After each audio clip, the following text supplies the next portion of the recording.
Welcome back to my channel. As always, I hope you're doing absolutely amazing. Today on the show, y'all, we have breaking news. Hurricane Dorian is headed for Florida. And they are tracking this right now. National Hurricane Center's all over this.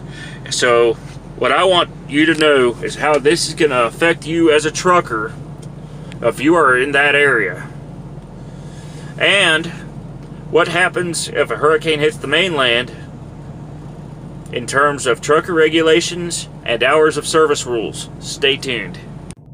TalkZach Daily begins now with breaking news. So, as I'm recording this, right now it's about roughly 11:15 Central Time, 12:15 Eastern, and they just released an update from the National Hurricane Center in regards to Tropical Storm Dorian, which is expected to become a hurricane once it gets through dealing with Puerto Rico and the Virgin Islands. So, if it heads for Florida, which it's expected to do, y'all need to start taking precautions in the next day or so and getting out of there.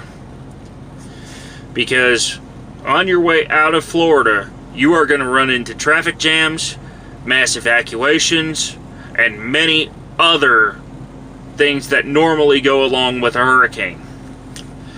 That being said, after the storm is when things really start happening. Because once the storm passes, us truckers get exempted from certain regulations as we head back in to try to deliver supplies to certain areas.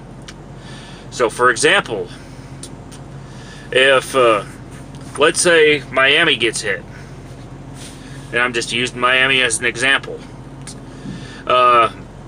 what will happen is that the governor will declare a state of emergency, and then truckloads of disaster supplies operated by team-operated trucks and by trucks that are exempt from hours of service regulations will start heading for Florida and into the affected area.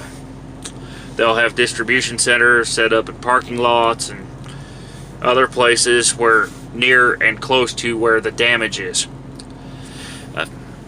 So, long story short, y'all are fixing to have a little bit of nasty weather in the next couple days, so I would keep your guard up. Remember that if there's a hurricane, there's always going to be the chance of severe weather in and close to the area.